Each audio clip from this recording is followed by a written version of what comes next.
You can decide you don't want to give some money to sport, international relations, spending on, I don't know, luxuries for department staff and MPs or whatever, and give it to the poor. That's what I'm saying.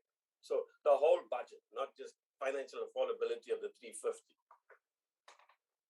We're covering the DA, really. Chairperson? Yeah. Chairperson? Yes, Honorable Njatu. Yeah, Chairperson. I think when we argue this point, I think we must just try not to be straight focusing on the specific of the 350. I would fully agree with Honorable Karim, because if we look in terms of it holistic, really the 350 rand is nothing. It's nothing for if we compare to as what is happening on the ground in terms of people are struggling during this time of COVID. So I don't think we must argue in as if we people have to. It's a manner of like people begging, but we must argue in a budgetary perspective, account budgetary constraints. So I would rather let me take out affordability, because in affordability, I see. Sorry. I see Honorable Ryder is agreeing with you. Yes, can we take out an affordability and only say account budgetary constraints and depending on the COVID-19 impact and economic recovery plans? Then we end it there. Okay. Chairperson. Who's that? Muletsane. Okay, Muletsane. Yes, Chairperson. I'm agreeing with what Honorable Njadu is saying, that we must do away with that, depending on the budget affordability. Thank you. Thank you. What number was that? 6.5, 6.3. Can you go to 6.5? Chairperson, before we go on, Chairperson, can I just quickly raise something, right? Something to think about as a committee. You see, we keep saying these things. We're going to go around in circles, right? There's a sense in which we are a bit limp in what we say. We note and then we suggest and so on. We need to be a bit more decisive. So, for example, what's wrong in saying, not in the report, but as a minuted, that we're now asking the PBO to look at where we could save money in order to give the 350 rands. For example, international relations, or I don't know what, Chairperson. So why can't we mandate the PBO to do a study over the next 6 months to tell us where we could save money so that we can afford this grant? I don't know what you feel, Chairperson, but I mean, otherwise we're going to be getting around. They'll say there's budgetary constraints. We're going to say yes, but if we don't give the money, it's going to be even worse and cost you more as the National Treasury financially, because you have to come and rescue these unrests and whatever else breaks out. So why can't we ask the PBO to do it and guide us technically and financially? Does the committee agree with the suggestion? I think it's progressive enough. No, Chair. You don't? Honorable Tutoit? Thank you, Chair. Chair, if we agree to this, then we're making more people dependent on government. This is supposed to be a helpline that's given to people as a result of the impact regulations and the economic situation that the country finds itself in. We cannot make it lawful, if I can put it that way. I think that's a bit harsh, but we cannot insist that people get 350 Rand social relief from government. Why is government not rather looking at implementing ways to open up the economy, lift the restrictions, do away with stringent labor laws to enable the economy to thrive? Now we're putting more strain on the economy by insisting that PBO looks into ways to make the 350 Rand affordable, taxing the taxpayer that's already taxed so much more. I cannot agree with the proposal of the Honourable Karim, Chair. Honourable Chair. Chair, if I can come in as well. Honourable Chair. Honourable Njatu. Honourable Chair, I think we must look at this point at both sides of the coin, because we are in a COVID-19. It's based on the COVID-19 situation, and then the argument is there based on that. It's a distress grant. So I think Honorable the two-eight is agreeing with Honorable Karim that we must make us PBO to look into the matter. But this must be understood. It is a social relief distress grant, which is assisting people during this time of COVID-19. So I think let's look at it from that perspective. So, but we need to do a study on this and to look at how are we going to move forward, going forward, because we're still going to live in this COVID-19 for a very long time. Okay, Honorable Ryder. Thank you very much, Chair. I think that Mr. Karim, Mr. Dutoy, and Mr. Njadu are all correct. And I think that perhaps, we're busy with discussions around not only the 350 Rand additional allocation, but there are discussions around a thing called the basic income grant as well. So I think that perhaps we do need to ask the PBO to give us some insights in terms of affordability of all of these things going forward, because this is going to come before us in due course anyway. And I do believe that whether it's 350 Rand or a different basic income grant that comes to this committee, we're going to need to be informed and well informed as to what can be cut, because any budgetary adjustment requires a give and take. So in order to come up with that, there will be sacrifices needed. And I think Honorable Toy is quite right, is that, in terms of the cost versus the benefit, what is the actual situation going to be? The PBO is well positioned, providing that they do in fact behave as an independent body during their investigation. They don't try and force their ideas upon us, but to actually consult widely and research widely and so on. And this ties in as well to a degree with the zero-based budgeting principle that the government or the Treasury has put forward. The fact that every department needs to go and have a look at the cost and benefit of each program that runs under its umbrella and determine whether that is something that needs to continue going forward. So absolutely, let's have a look which programs can be cut without causing service delivery issues, without creating further burdens on taxpayers, and which will still mean that government can provide its services. I think that taking all three opinions together, the PBO would be or should be well placed to put together some sort of a research document. And please, I would prefer if we don't limit it to the 350. Let's talk a little bit more about grant funding, the social grant funding on a wider scale. So that would be my proposal, is that we slightly broaden that scope beyond just the 350. Thank you, Chair. But I support Mr. Karim. I think we agree that the social relief, we would like it to be extended beyond the set time of March 22nd, but considering that we mandate or we request PBO to make a research to inform us to can have a suggestion or a decision that carries weight, that is informed. And I think after that research done by PBO, it will be brought back to the committee and we will discuss it and see if we agree with it or not, and try to send it resolve on it for Treasury. Are you comfortable with that, Honorable Dutoit? Can you move?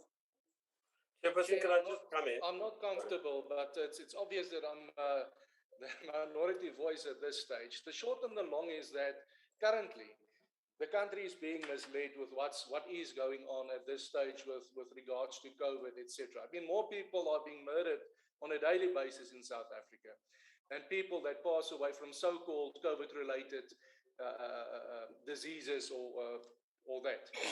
I posed a question to the Honorable Dlamini Zuma with regards to the upliftment of the disaster period when herd immunity is reached.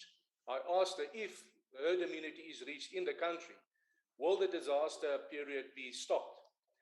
And the question that I received was no, it will not be stopped.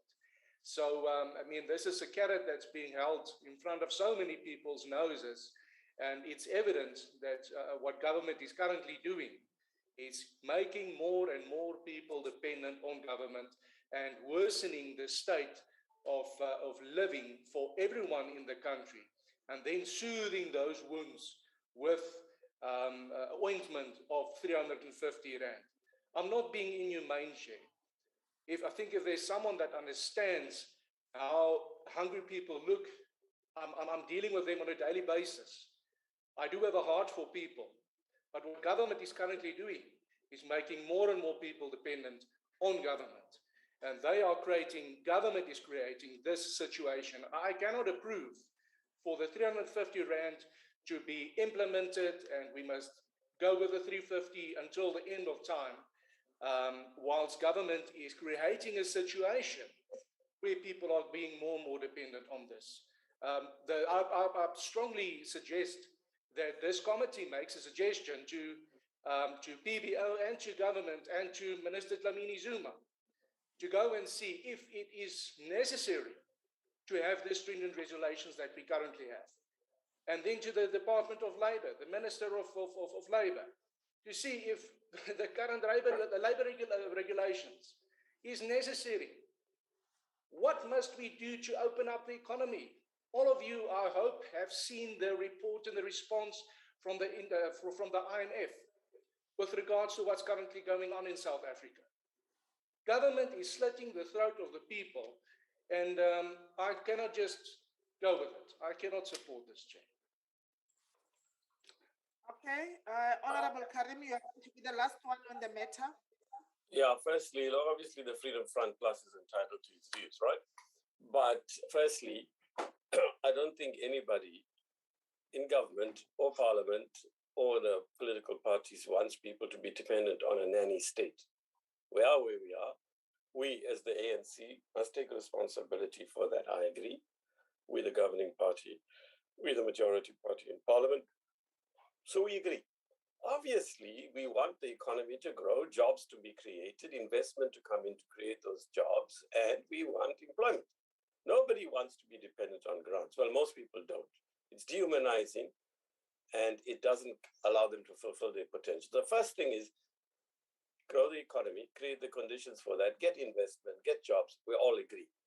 But in the meanwhile, this is what we have to do. And so long as they are poor and marginalized people, as they are in the developed world, right, we will have to cater for them. That's humanity, in my view, and in the view of a significant majority, I think, in this country. So that's the first thing. Secondly, all we're asking the PBO to do is to do a study. That's all. Is it viable? And if so, how? And if not, why? That's what we're asking them to do, right? Thirdly, you know what? Basically, Dennis is absolutely right. We're not talking so much about the 350. So our mandate should be how viable is the 350 extension, but more importantly, a basic income grant. That's on the agenda. The next point, as a committee, as a majority, notwithstanding Freedom Front Plus's views, which they're entitled to, we have repeatedly said in the last two appropriations reports, I think we repeated it in February this year, that taking into consideration budgetary and other constraints, economic growth and so on, we believe that government should seriously consider a basic income grant. That is the view of the majority in this committee. It's a standing position. Now we go on and saying the same thing, Chairperson, but we're not doing anything about it. So let's get the PBO. And finally, you know, Dennis, you need to move on, my friend. He goes on and on about how non-independent the Treasury, the PBO is. There's nothing, I keep arguing with him, Chairperson, there's nothing wrong in the PBO saying that you need more state involvement. National Treasury doesn't have the monopoly of wisdom any more than PBO. That's their right. Ask Frank Jenkins, right? I mean, why doesn't Dennis have a chit chat with Frank? Aye. That's their independent view. They can't force it on us, and they won't be able to. Not with this committee, not with the committee in the NA side, right? So it's not going to happen. They have done very good work, Chairperson, to remind people, finally, they have done very good work on previous issues. You will recall they were asked to do various projects on the public sector wage thing in our last term. They did a very nice report on whether it's doable or not, etc.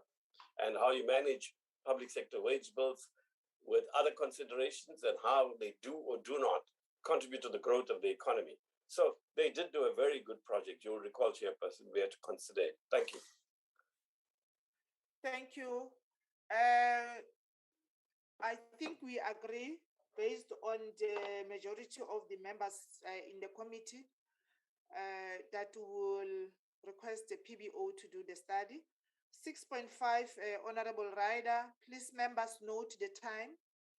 Thank you very much, Chair. I just wanted to add the word supporting to this, to say noting and supporting Kasatu's proposal, because I think all of us want to see a clear and realistic plan to actually spend the money that gets allocated to education to upgrade the water and sanitation. So noting and supporting is my only proposal. Thank you, Chair.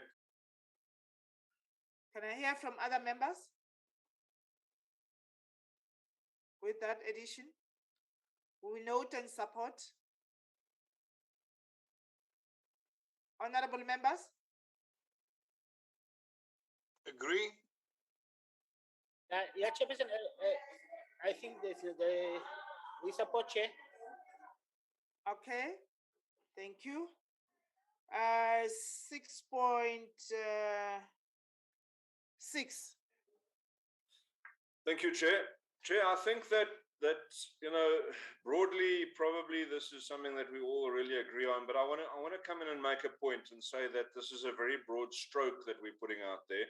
And it says there, the committee notes Kasatu's recommendation that given the current economic condition, National Treasury and Cabinet should investigate or should explore implementing a 25% package cut for members of the Cabinet, provincial executive and mayoral committees, as well as executive managers in the state entities, state-owned entities and metros. And I want to agree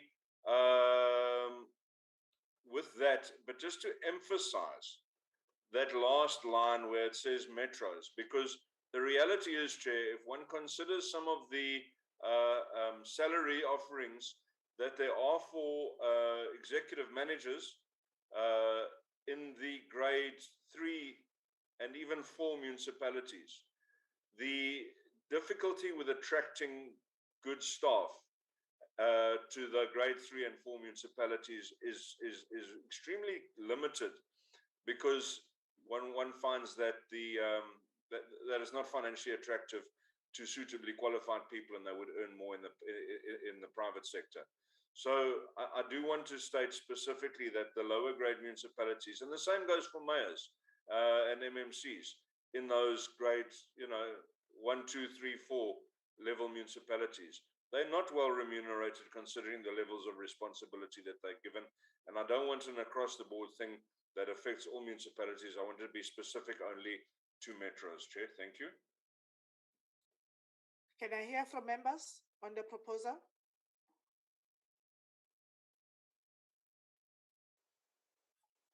Again, I agree. Okay. Yeah, Chairperson, I think it does make sense, unless there's some hidden TA agenda. I don't know, but on the surface, I agree with it. What's the hidden agenda, Willie?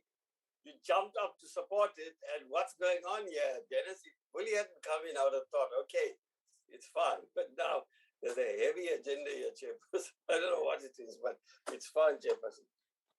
Chairperson, what is a happy thought for me today is that it seems that Eunice and the DA is agreeing more and more on the same thing. So I think our influence over this term has reaped its fruit.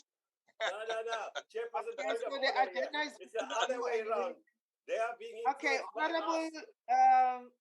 Honorable Dennis Ryder, 6.8. Thank you very much, Chair. Chair, so this one again relates to the fact that government should consider reversing budget cuts to key programs that will impact its ability to implement industrial manufacturing and export programs to improve economic growth. It doesn't say what they can do to counter that. Now, like we keep on saying, is that every budgetary give or take, or every budgetary give has got some take attached to it. And I thought, therefore, that we should include something that other programs that are not adding similar value should be reviewed for the cost and benefit. So what I said was just perhaps to add at the end there, and I'm not sure who's typing, but to type in and reevaluate, I beg your pardon, and reevaluate all other programs for cost and benefit. Okay, thank you, Honorable Ryder. Can I hear members? The Chair. Yes, Honorable Njatu. Honorable Chair, I think the 6.8 as recommended by COSATU is giving a very much clarity on exactly what they want to recommend. Because if we look 6.8, can we move on? 6.8, because what the COSATU is saying here, the committee notes the recommendations of COSATU that government should consider reversing budget cuts to key programs. I think that must be underlined, the key programs that will impact on its ability to implement industrial manufacturing and export programs to improve underlying economic growth. I think that full sentence is giving the full meaning as to what the recommendation is. So I think to add on it is taking away the full meaning as to what COSATU is recommending. So I would say that let's leave it like that, as the recommendation is outlining. That will be my point, Honorable Chairperson. Okay, there are two views on the table. Can I hear from members?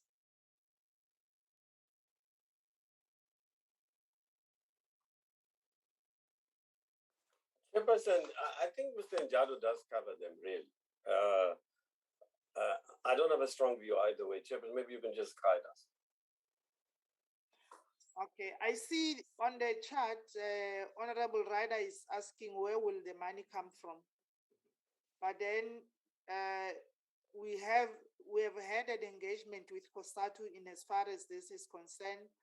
I don't know if this question was not asked, and we have also just taken a resolution or a recommendation on 6.6, 6.6 or 6.5, where we say PBO must make a study to guide us if what we are recommending or what is recommended here by COSATU is feasible, and feasible in terms of the sources, financial resources. Where will we source the money, or where can we say to Treasury or to government or cabinet, you can source money by re-evaluating all other programs or costs and benefits? Because if we say all other programs,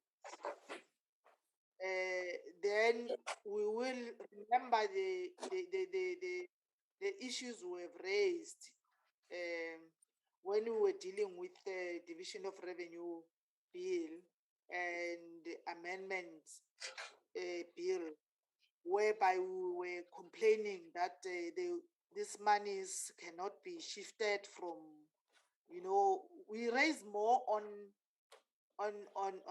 SAPs and teachers, those departments that rely more on personnel. So I don't know. We need to apply our minds correctly here. Chair? Yes, Mr. Jomo? Yeah, if I may assist, Chair, thanks. Chair, I think, Chair, when you read the recommendation from where it says that government should consider reversing budget cuts to key programs that will impact on its ability to implement industrial and manufacturing and so forth and so forth. What is more important, Chair, that members should note is that National Treasury does the cost-benefit analysis exercise before cutting budgets on specific programs.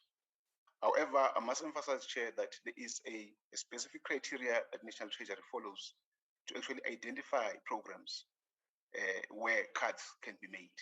And that criteria could include under expenditure of certain program, underperformance of certain program because of various reasons. And I think one most important issue that the committee has been raising over time has been that cuts should not happen on programs that will affect service delivery.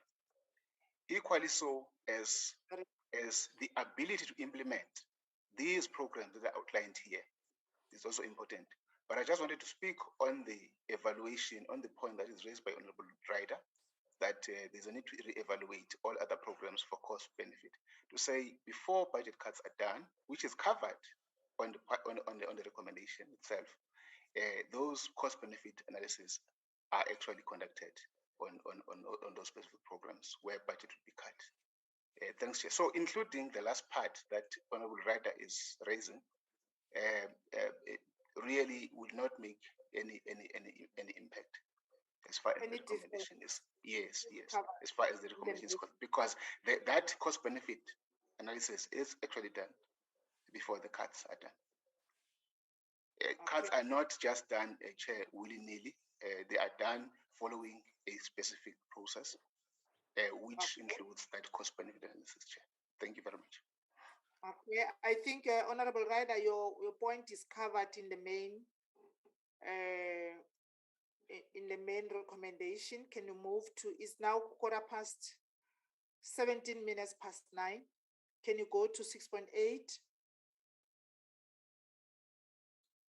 Chairperson, this is my last input on this report, and it's merely to say,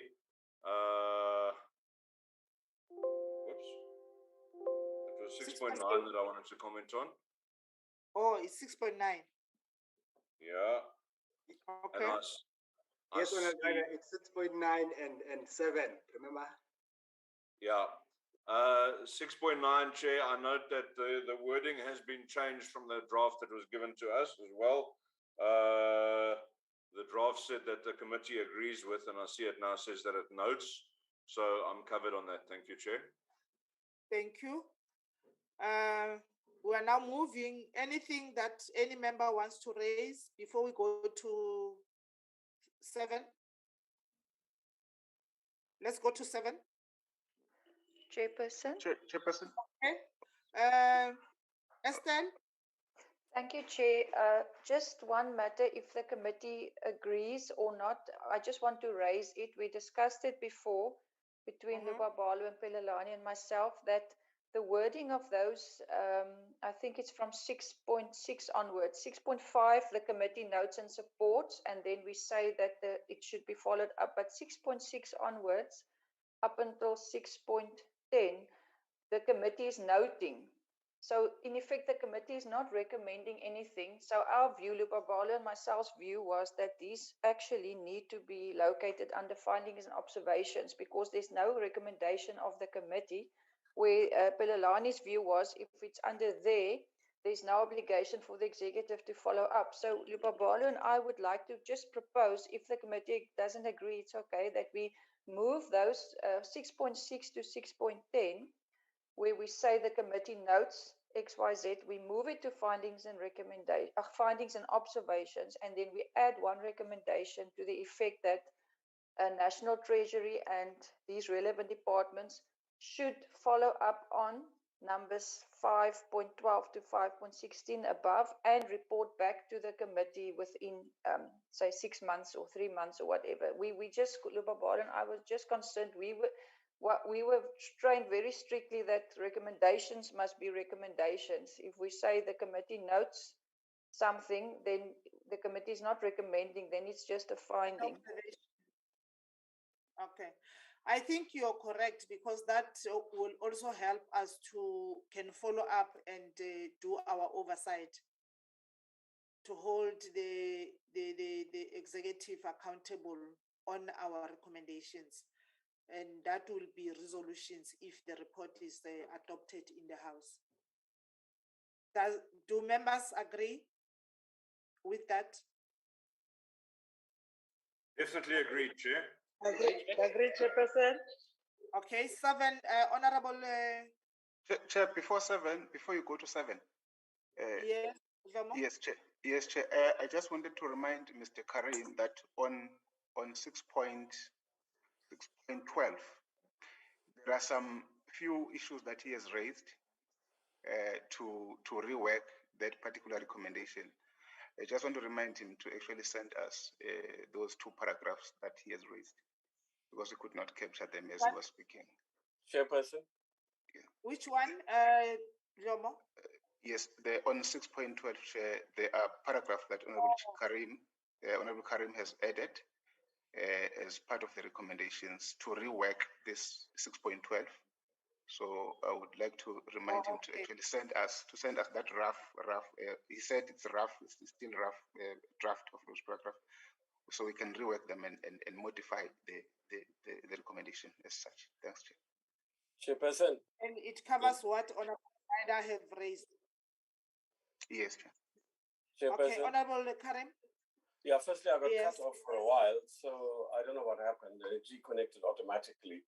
I don't know what's happening this morning. It works and then it doesn't work, but I don't know what was discussed. But on that matter, I have, while we were engaging, typed something out. So let's just read it, Chairperson, and nobody feels that somehow you as the chair and Pelelani slid things in.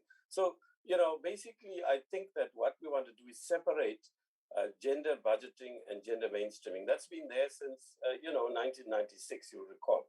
So this is something specific. So I just thought we should say the committee fully supports gender budgeting and gender mainstreaming, full stop, right? Then we say the committee fully supports, rather than say fully supports gender, we can just repeat fully, we can tweak the words, right? Between Pelelani, yourself, and me. But the point is the committee fully supports the rights, needs, and interests of the LGBTQIA+ community and requests National Treasury to in future explicitly set out what cross-cutting funding furthers this. The National Treasury and Cabinet should look into these matters very closely henceforth, meaning we don't just wait for the next MTEF cycle. They must look into it for the budget and from here, because here we're recommending what goes in to the new budget and so on. Then the 6.14, let's not, having heard Dennis and, agreeing with everything he said about the relationship between civil society and ourselves and listening to you as well, I think we should have a separate point then, a 6.13 that will read something like this. It's a generic point. It could apply to anybody, Chairperson. I mean, there was a guy last year in the last term, you'll recall what happened, right? It almost gave him fisticuffs. The committee fully recognizes that this parliament belongs to the people of this country, and public participation is utterly crucial to its effective functioning.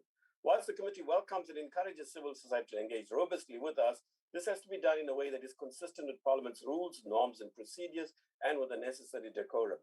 While civil society must be fully heard and its views are given due consideration, ultimately, it is the elected members of Parliament in a democracy that have to take final decisions after taking into account various competing interests.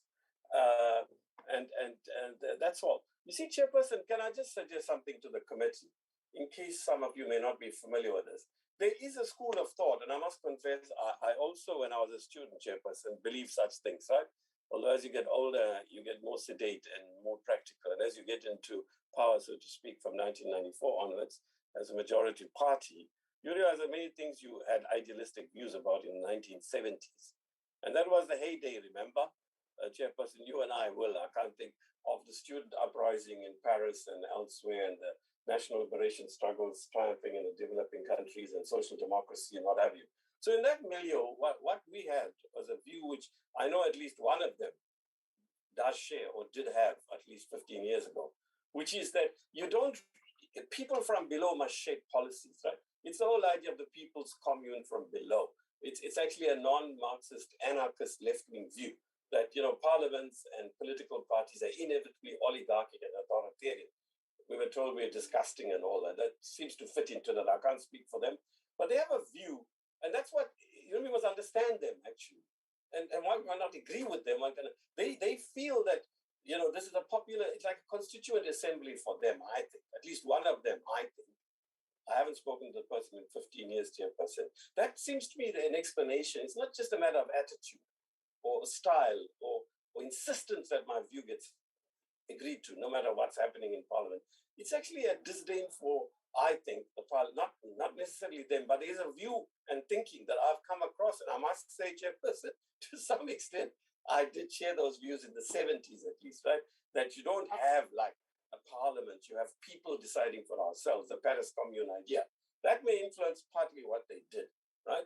So, but I'm just saying, therefore, we have to tell them, in a democracy, this is how it works. Nothing stops them from standing for election. Nothing stops them from having a PCB platform. Nothing stops them, more specifically, one that takes sexual and gender multiple identities as a platform.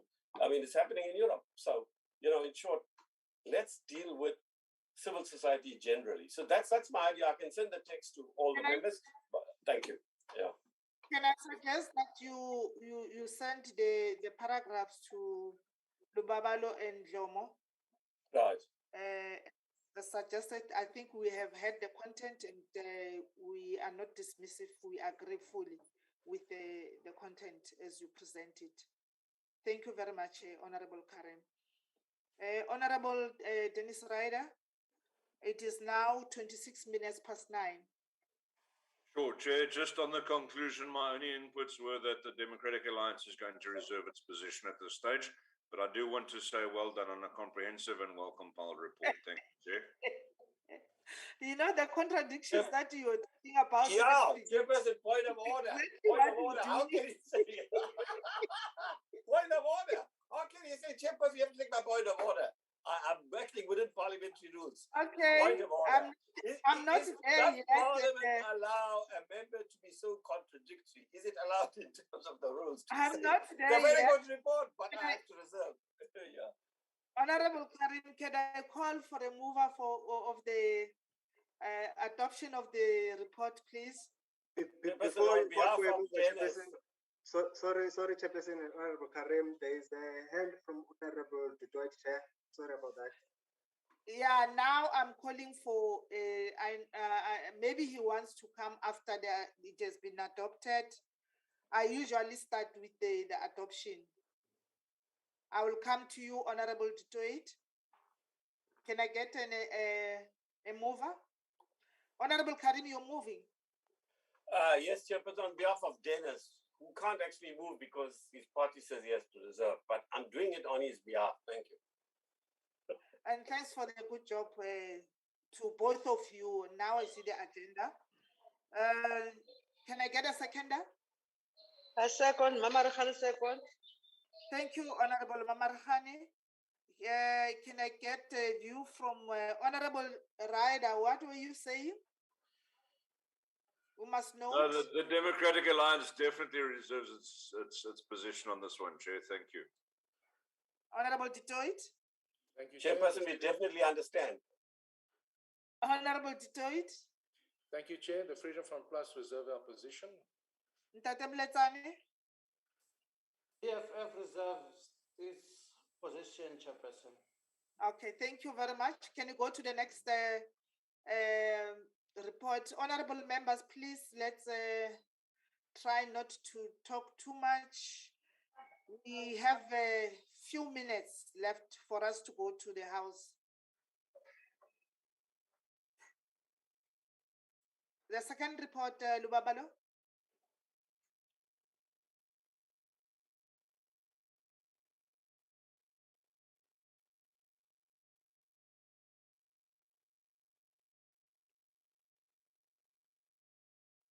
Lubabalo, are you there? Okay. Let's go to observations.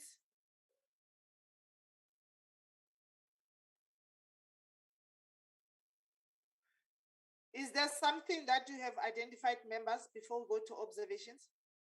Let's go to the next one. Next, move down or up. So, Chair, on 9.1, if I may. Yes. Thank you.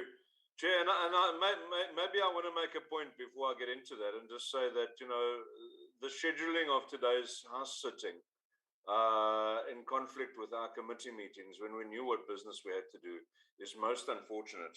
And the reality is that placing pressure on us passing these reports is a little bit unfair. I think we, you know, I understand there's a need for brevity, etc. But you know, the compression of this program has really been problematic, and to sacrifice quality of the reports as a result, I think is a little bit unfair on us as a committee.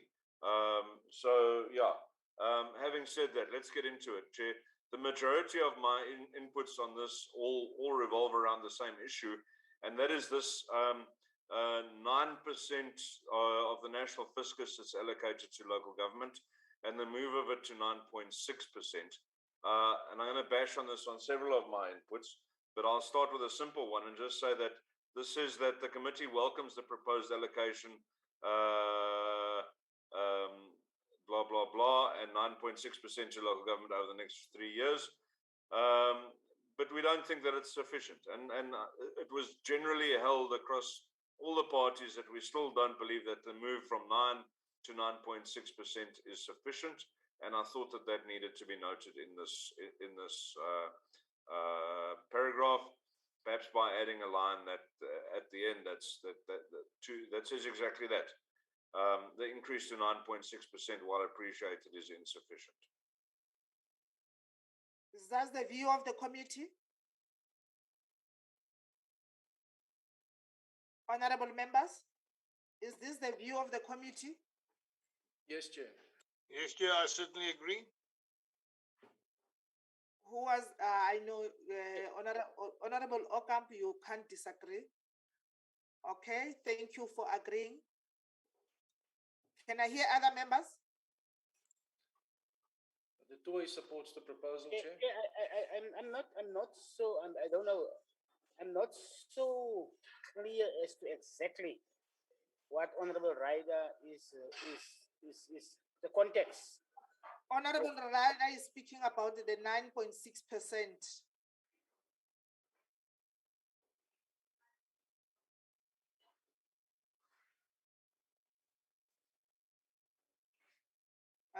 To local government for the next 3 years. I don't know if you can see it on the screen. Chairperson, isn't that what we believe in anyway? That more should be allocated to local government, provided, of course, they spend it properly. That is consistent with what we say. That's what he's saying, that we should add that the 9.6% is not enough. Yeah. So but shouldn't we add what we say? And we urge local government to spend money allocated to it from the national fiscus more productively and effectively. But he's right. I mean, it's consistent with what we say.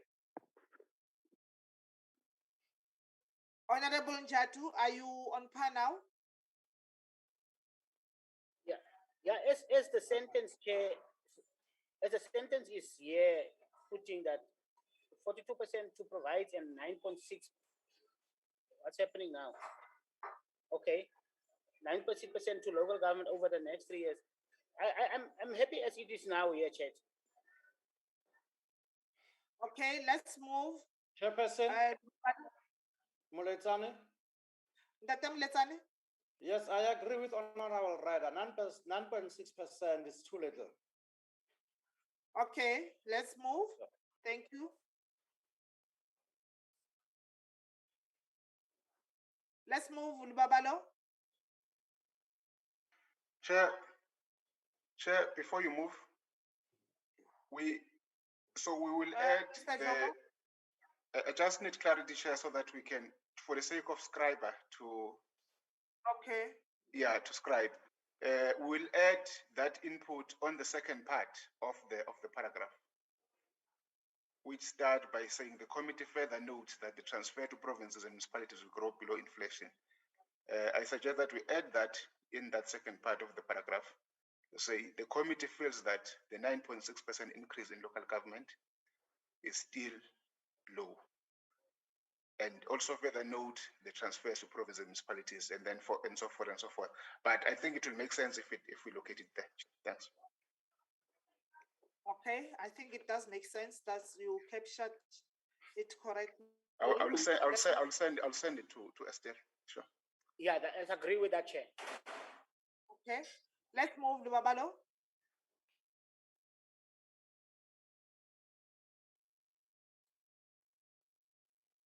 Chairperson, on 9.3, if I may come in, it says that the committee notes that the provincial equitable share is updated annually. Chair, the committee, welcomes the fact that changes will be phased in, etc. The problem is, Chair, that every single year without fail, we have provinces coming in their final mandates and saying that they disagree with the equitable share every single year. So, I just felt that we needed to mention that better communication between Treasury and provinces is required in terms of this going forward. Can I hear the committee with that proposal from Honorable Ryder? Chair, du Toit. Honorable du Toit. I support Honorable Ryder's proposal, and I want to ask if we can add to that the spending of the equitable share also be monitored, because we're sitting time and time again with provinces not spending adequately. Obviously, there's a scale to which they spend, but for that spending to be monitored as well, please. Okay, and I remember that we have also made a special request to portfolio committees to assist us in terms of oversighting and monitoring at the provincial levels, at the local levels. Can you move? Do members agree with that addition? Yes, I agree, Chairperson. It is true, really, that provinces every year they are complaining that the equitable share should be revisited. Thank you. I also agree, Chairperson. Okay. There's consensus, Chair. Consensus on the point. Which point? That the provinces okay. Chair. Yes. Okay. Let's move Lubabalo. Yeah, Chair, 9.5, I think we're going to agree to disagree. So I don't think that's worth getting into a debate on that right now. Okay, let's move. Chairperson, 9.6. And this goes back to that, interestingly, the 9.6%. So the committee notes that the colleges of agriculture will be shifted to the national government, as will the funding provided through the comprehensive agricultural support grant. Okay. Now this is shifting again. So going back to our first paragraph where we were talking about 48% to national, 42 to provinces, and 9.6. What this is effectively doing is that it's pretending that money is being put to provinces, but it's actually centralizing. It's making these grants, or taking these grants from direct grants to indirect grants, and actually putting that spending power back up in the national treasury. Now, I don't want to amend this this paragraph here, but I do want to make the point that these the shifting of grants from direct grants to indirect grants is actually changing the ratio of fiscal allocation between national, provincial, and local. And so, yes, I've added in paragraph 9.10, which again speaks to the fact that, we actually think that we're increasing to 9.6% on local government. We think that the allocation to provinces is increasing, but actually what it is it's a move from national treasury to have national control over those grants that previously were supposed to be managed in the local government sector. And it really is, it's a little bit of centralization of control. Sorry, the screen's making me a bit travel sick as it moves backwards and forwards. Yeah. So, and as a result of that, I specifically wanted to come up with paragraph 10.10, which says that the committee notes with concern the growing trends of allocating indirect grants, which creates a false narrative of increased allocations to local government, when in fact these are merely national department projects being rolled out at a local level, and therefore the committee wishes to emphasize the importance of the three spheres of government and the distinctions between the spheres. The lack of capacity at certain municipalities should not drive a culture of centralized powers and functions that is in direct contradiction of the Constitution. Chair, I feel very strongly about this, and it was part of our discussions, the fact that, you know, the money that's being moved back, the responsibility that's being, you know, usurped and taken back and centralized in the national departments is actually fudging this 9.6%. And in reality, if one takes out the indirect grants, we're going to be actually going backwards, and we're going to be finding ourselves at 8-point-something%. If I may submit that, Chair. Thank you. Thank you, Honorable Ryder. Can I hear the members? Chairperson, can I come in? Yes, Honorable Karim. You see, firstly, I think we need a fuller debate. Unfortunately, look, we entirely agree with Dennis. As you know, as committee chairs, we are fed up, right, of this thing of Tuesday mornings being used for the sitting of the House, especially when we're likely to finish at 13:30 today, right? So I think 100% we agree with Dennis, but that's a matter that I think we can do very little more. He must raise it with his chief whip, as we keep saying. On this matter of what he's saying, you see, firstly, I think this is too strong, Chairperson. I'm guided by the majority, including in my own party, right? Maybe I'm wrong. You see, what I know, well, not know so much, yeah, partly know and partly sense, is it's not a conspiracy, really. As you know, Comrade Chair, the ANC, we feel we have a very strong local government model, sphere of government, right? And we are very, very committed to that. In fact, the DA and others complain that what we want to do is truncate provincial government and then make local government stronger because, one province at least is controlled by, well, now things have changed at local government level. But let's come back to this. You see, on the one hand, when you give grants to municipalities, they don't spend it on what they're supposed to do, spend it on. Then the province and the national get accused of treasury and other departments that you're not doing your job. Then they say, okay, we're not having any more direct grants, we're going to do it indirectly, right? So that we can manage things better from the provincial and national levels. And then we accuse them of being draconian and taking the powers away.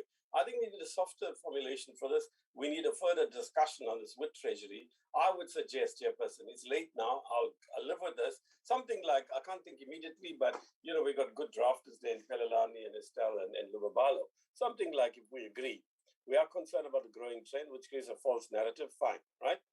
But then we should say that, right? The lack of capacity, it should not drive a culture of. You see, here, this is the whole thing. The lack of capacity at certain municipalities should not lead necessarily to preventing other municipalities from having, something we can find doing what they're supposed to do in the Constitution. We ask the National Treasury to be mindful of the spheres of governments and the respective powers and functions, and the committee reasserts its commitment to a very strong local government sphere.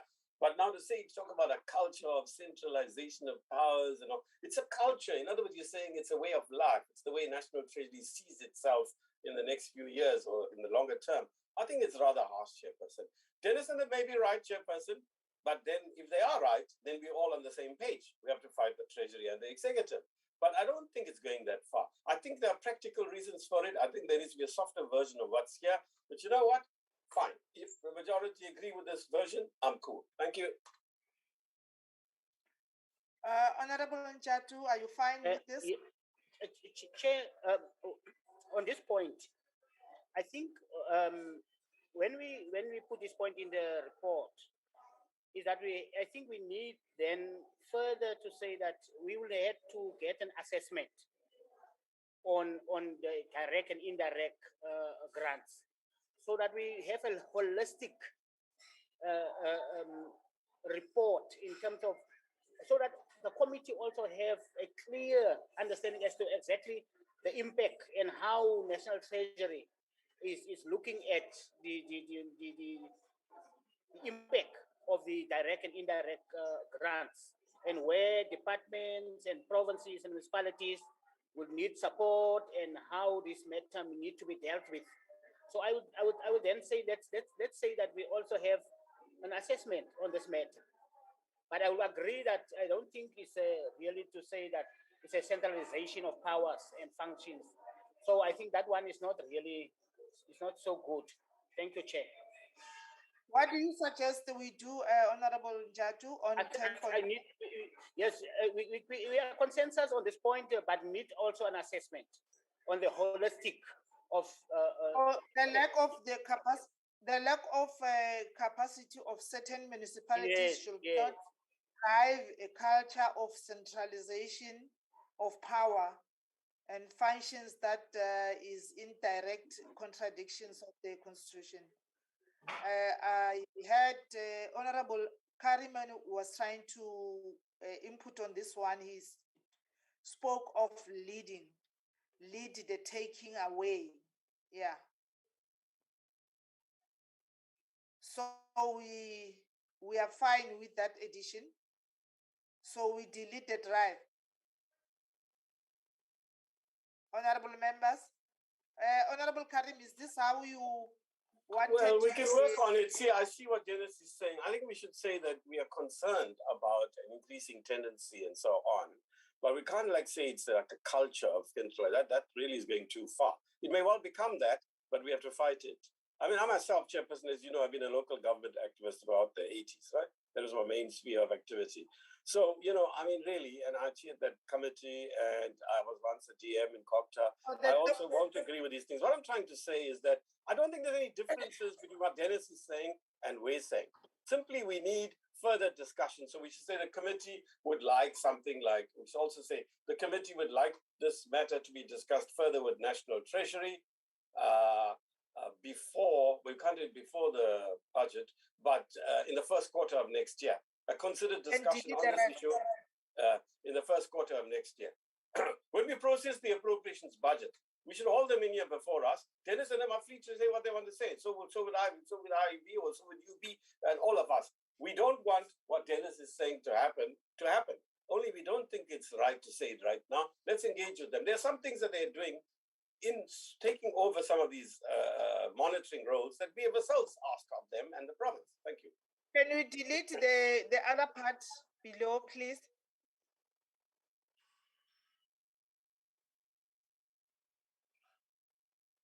Okay, let's go. Let me say something, Chairperson, to save time. We're running out of time. You're right. I've forgotten that we had another report, so I apologize. We have another. Yeah, we have another report. Yeah. So basically, can I quickly say, can't we mandate them to say something like this? The committee wants further clarity or something from National Treasury and needs to engage with it in the first quarter of next year on this issue. So that after that, we can come to some other conclusion. We must express our concern about what seems to be happening, a trend, but we can't say it's a culture. Thank you, Chair. Okay, thank you.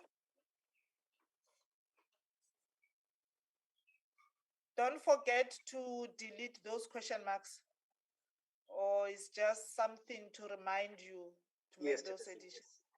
Okay. Can I get a mover for the adoption of the report? Honorable Chairperson. Yes, Honorable Njatu. Jadu, can I move for the adoption of the report? Thank you. Seconder. Can I get a seconder? I second, Chairperson. I've seconded. Okay. Sorry, I was muted here. Thank you. Any dissent in view? Yeah, Chair, if the DI position can be reserved for now, please. Thank you. Thank you. Chair, the Freedom from Plus reserve our position. And Tate? EFF reserve its position, Chairperson. Thank you. I see your hand is still up, Honorable Eunice Karim. Can you get the last report, Babalo? Chairperson, we are done with reports now. We are going to move to the adoption of the minutes, Chair. Oh, I thought we had 3 reports. Okay, No, it's 2, Chair. okay. Let's go to minutes. And page 1 of the minutes, attendees. Check the spelling of your surnames, names, and stuff. And page 2.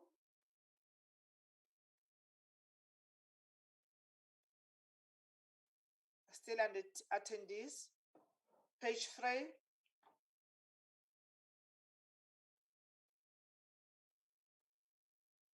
Page 4, honorable members. Page 5, adjournment. Can I get a mover for the adoption of the minutes?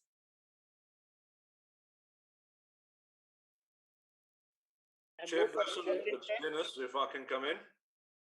Yes, Honorable Dennis Ryder.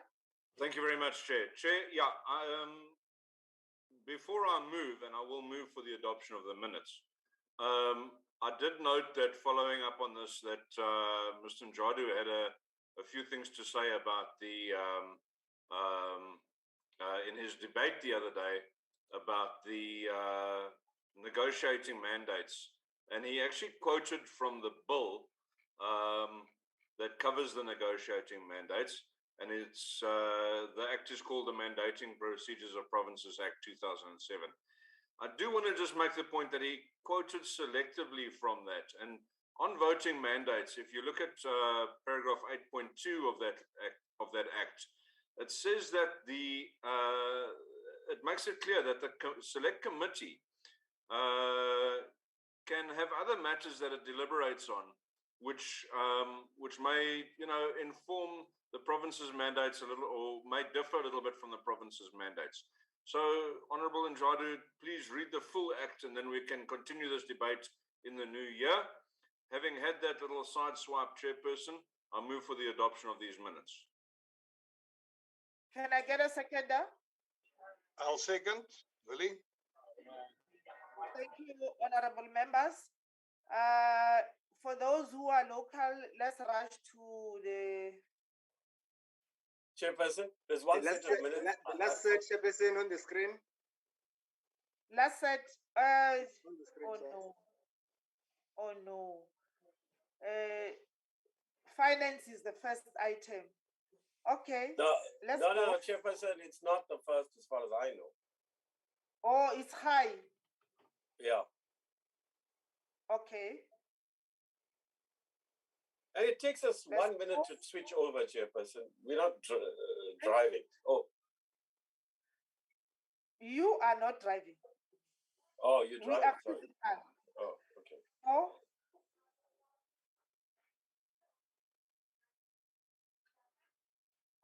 Page 5.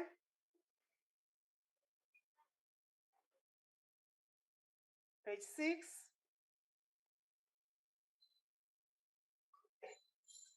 Page 7. Can I get them over? Chair, these are excellent minutes, well crafted, and I move for the adoption. Thank you. Thank you, Chair. Honorable Ryder. I second. Thank you, Honorable Njatu. Honorable members, let's. Sorry, Chairperson, there's one more set of minutes from it won't take even a minute, really, from the Finance Committee.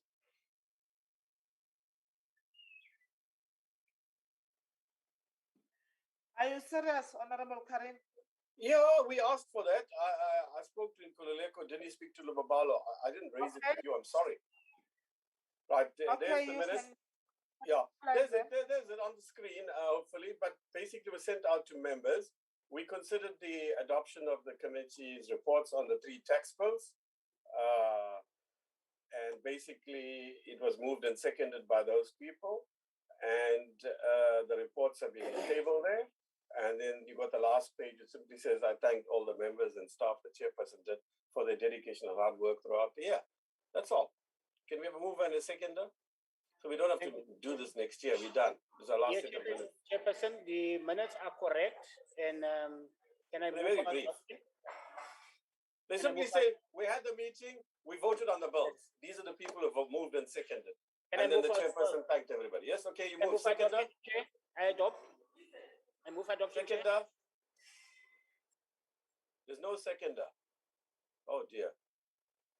I'll second. Thank you. We're done. Thank you all. Chairperson, we got a good 6 minutes. Thank you. You can switch honourable members. your cell phone on while you're driving. Thank you. Bye. Bye. Bye.